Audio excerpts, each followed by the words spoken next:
You think you know what a story is. You've read some, you've watched a bunch of movies and TV shows, surely you know what a story is. And you've even watched this channel long enough to know that a story is about someone who wants something badly and is having trouble getting it, and they get it or they don't. But do you know how that translates into a movie? And if not, it's time you did. Yes, we're going to talk a bit about story structure because if we're talking about how movie stories actually work, we have to talk about structure. But I'm not getting into the weeds, and in fact, we're just going to scratch the surface. If you want to better understand story structure, I've got the complete guide to story structure. It is linked below. It's less than $10, and if you really want to understand story and how structure works, go get it. And I know several of you watching have gotten it. Thank you for doing that. And if one of you would love to drop a comment, or many of you would love to drop a comment below about it, that would be great. When we begin talking about story structure, there are lots of ways to think about it, but we're gonna go simple, okay? Act 1, Act 2, and Act 3. And if I were to ask you where the story of the movie takes place, many of you would probably say, well, Jake, you know, it's the whole movie, right? So Act 1, Act 2, Act 3, that's where the story takes place. But you'd be wrong. And this is the piece that so many people get wrong, and this is why your stories are sprawling all over everywhere,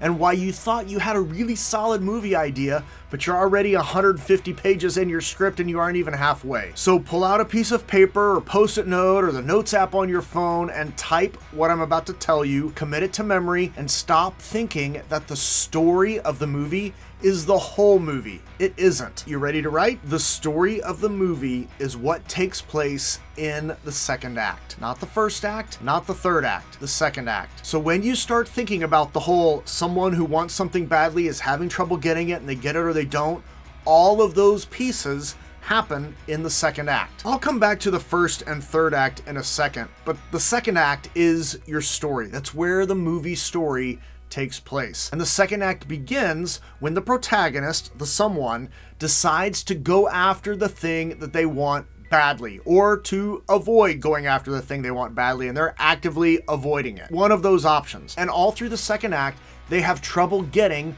what they want. And at the end of the second act, they get it or they don't. And the result of their getting it or not sends us into the third act. And if they got what they were after at the end of the second act, they might lose it in the third act or choose to give it up. And if they didn't get what they were after in the second act, they might have learned something in the process, and then they're able to not only defeat the antagonist, but they are also able to get what they were after in the third act. But whether they get the thing they were pursuing in the third act doesn't matter, because we have to know at the end of the second act if they get it or not. And this is why how stories work is confusing, and why people think the story is the whole movie.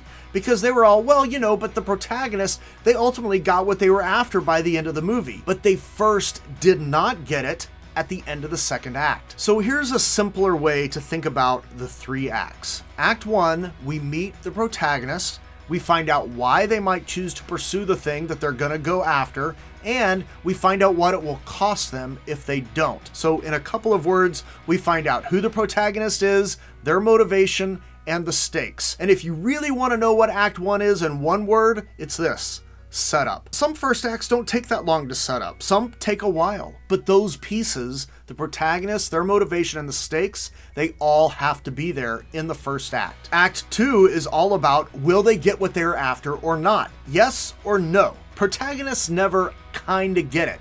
They do or they don't. Someone who wants something badly, they have trouble getting it, and they get it or they don't. All of that takes place in the second act. Act 3, what happens as a result of the protagonist getting or not getting what they were after? Some Act 3s are long, some are short. It depends on a lot of factors. Now here's why this matters for you. When you're writing a movie, you have to get to the story as fast as you can, the second act as fast as you can, while also doing all of the setup you need to do. This is why you'll hear things like, first act should be 20 pages or so, never more than 30. And a lot of people think that that's a rule. It's not a rule, it's how movie stories work. So if you think you can have a 40-page Act 1, I'm sorry. Not because it's a rule, but because your movie is inherently broken because the structure's already broken. You set up your protagonist, you set up what motivates them, you set up the stakes, and then the protagonist chooses to go after the thing that they want. And you get to that as fast as you can while making sure you service all the pieces you need to service in Act 1. And then, after the protagonist gets whatever they're after or not, there has to be some repercussions, or there's a new challenge that they also have to overcome, or they have to change tactics because they've learned the way that they were doing things was not the right way to do them. And here's the real kicker. The movies that the masses say are good, all of them do what I'm describing.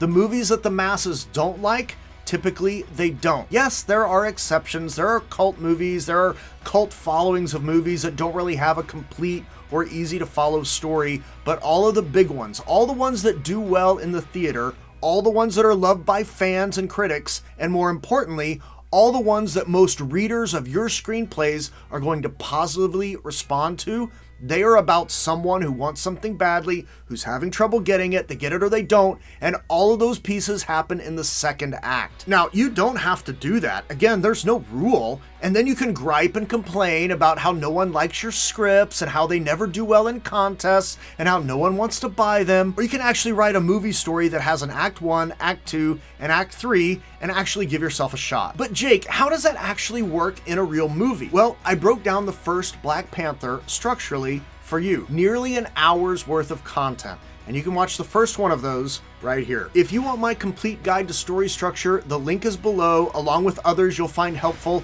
If you found value, fun buttons, and when you tell a story that matters. See you later.